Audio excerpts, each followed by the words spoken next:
नमस्कार। मैं राजा भारत की आत्मा हूं। मुझसे ही आपके देश का नाम पड़ा भारत। मैंने इतिहास की बहुत सारी घटनाएं अपने अंतःकरण में समाये रखी हैं। ये आपको अपने गौरवशाली इतिहास और तुम्हारे शूरवीरों के साहसिक कार्यों से अवगत कराएंगी। आज मैं आपको कहानी सुनाता हूं एक अनोखे वीर पुत्र की, जिसका नाम था छत्रपति शिवाजी महाराज। सन 1627 ईस्वी पूरे भारत पर मुगल साम्राज्य का आधिपत्य था। उत्तर में शाहजहां तो बीजापुर में सुल्तान मोहम्मद आदिल शाह और गोलकोंडा में सुल्तान अब्दुल्ला कुतुब शाह।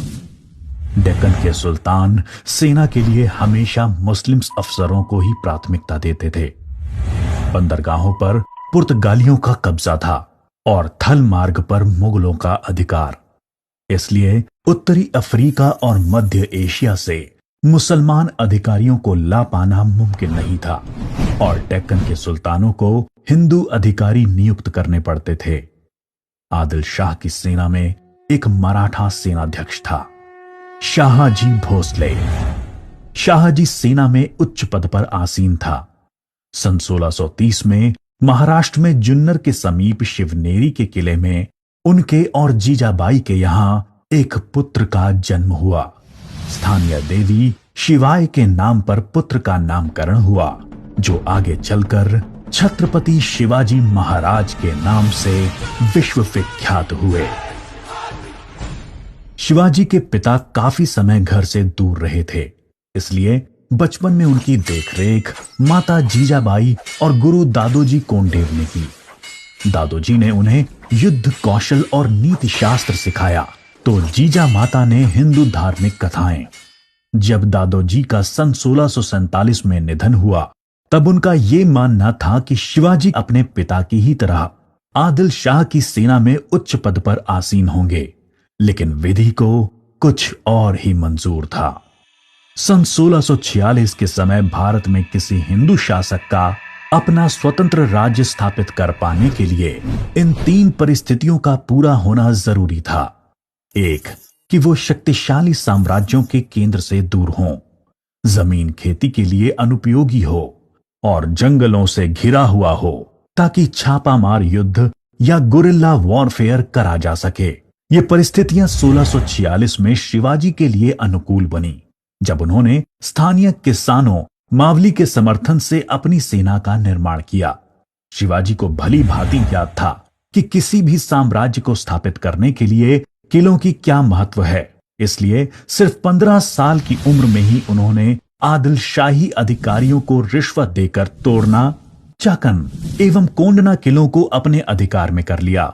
इसके बाद उन्होंने आबाजी सोमदेव की मदद से थाना, कल्याण और भिवंडी के किलों को मुल्ला अहमद से छीनकर अपने अधिकार में कर लिया। इन घटनाओं से आदिल शाही साम्राज्य में हड़कंप मच गया।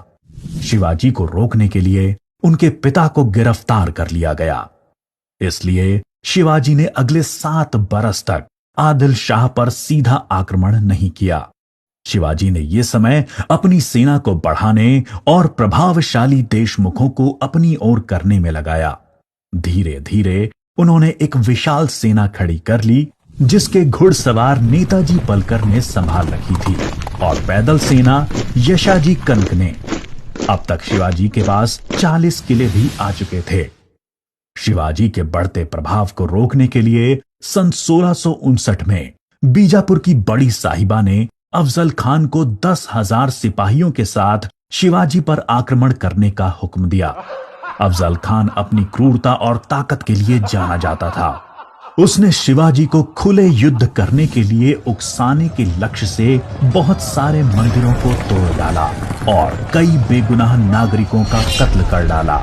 लेकिन शिवाजी ने चतुराई और रण कौशल का परिचय देते हुए छापामार पद्धति से युद्ध चालू रखा।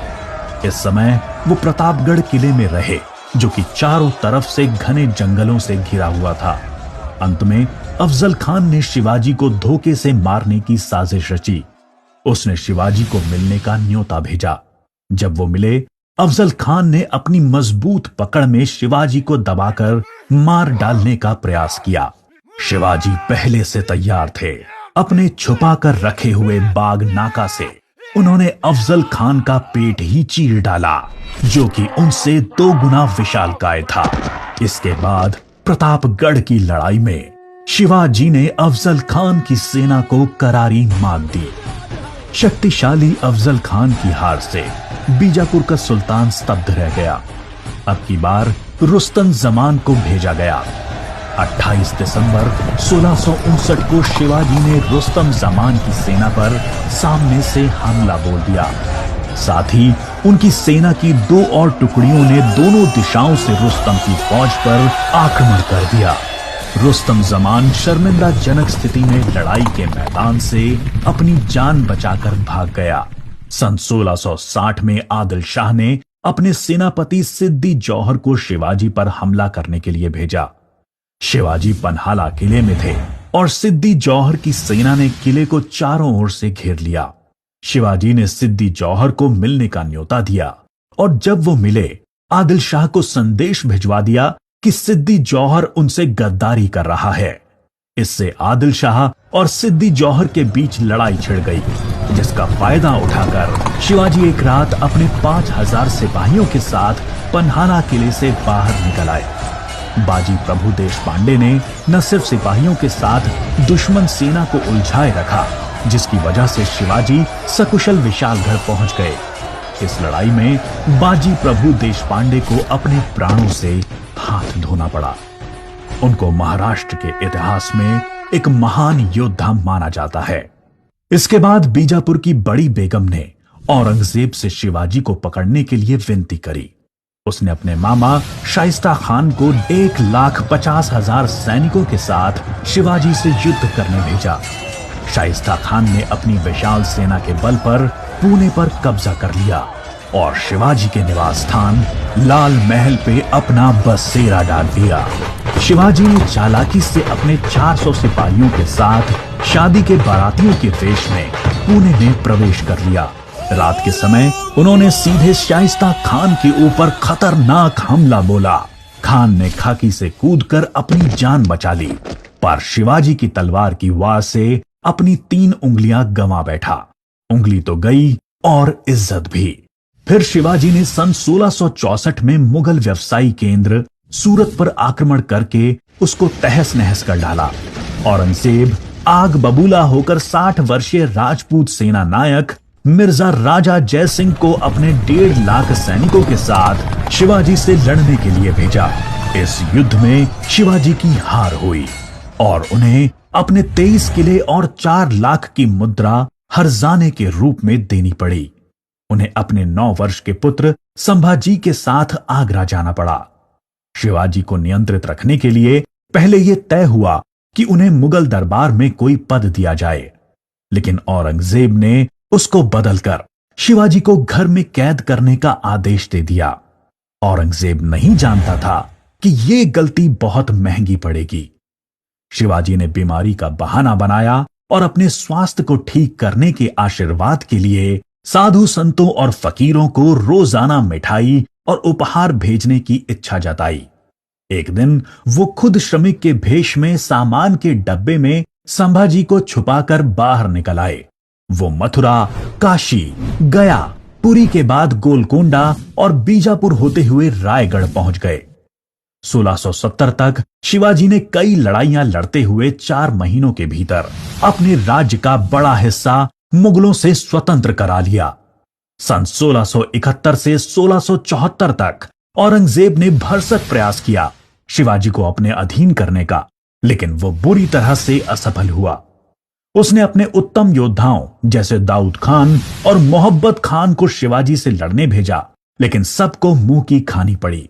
इसके साथ ही सन 1672 में अली आदिल शाह की मृत्यु हो गई और बीजापुर सल्तनत की स्थिति में चला गया। आखिर वो दिन आया जब गगा भट्ट ने 6 जून 1664 को पूरे उत्सवनुमा वातावरण में हिंदू परंपराओं के साथ शिवाजी का राज्याभिषेक किया।